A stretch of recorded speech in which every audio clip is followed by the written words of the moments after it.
Hi guys, నమస్తే. ఈ రోజు బాలయ్య బాబు బర్త్డే కానుకగా 109 మూవీ నుంచి టీజర్ అనేది రిలీజ్ చేయడం జరిగింది. బాలయ్య బాబు 109వ సినిమా బాబీ డైరెక్షన్ లో చేస్తున్నాడు కాబట్టి ఈ మూవీ నుంచి ఒక టీజర్ కూడా రిలీజ్ చేయడం జరిగింది. ఈ టీజర్ సూపర్ గా ఫ్యాన్స్ ని ఆకట్టుకోవడం జరిగింది.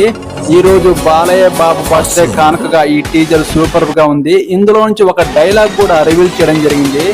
జాలి దయ కరుణ లేని అసురుడు అనే డైలాగు ఈ సినిమాలో పేలబోతుంది. సూపర్ రెస్పాన్స్ కూడా రావడం జరిగింది ఈ డైలాగ్ కి. బాబీ డైరెక్షన్ లో ఈ సినిమా హైలైట్ గా ఉండబోతుంది. ఇప్పటి వరకు ఎప్పుడు బాలయ్య బాబుని చూడని విధంగా బాలయ్య బాబుని ఈ సినిమాలో చూపించబోతున్నారు. మీరు బాలయ్య ఫ్యాన్స్ అయితే నాకు ఒక లైక్ చేసి సబ్స్క్రైబ్ చేసుకుంటారని సపోర్ట్ చేస్తాను కోరుకుంటున్నాను. నెక్స్ట్ వీడియోతో నేను ముందుకు వస్తాను. Okay, bye. అసురుడు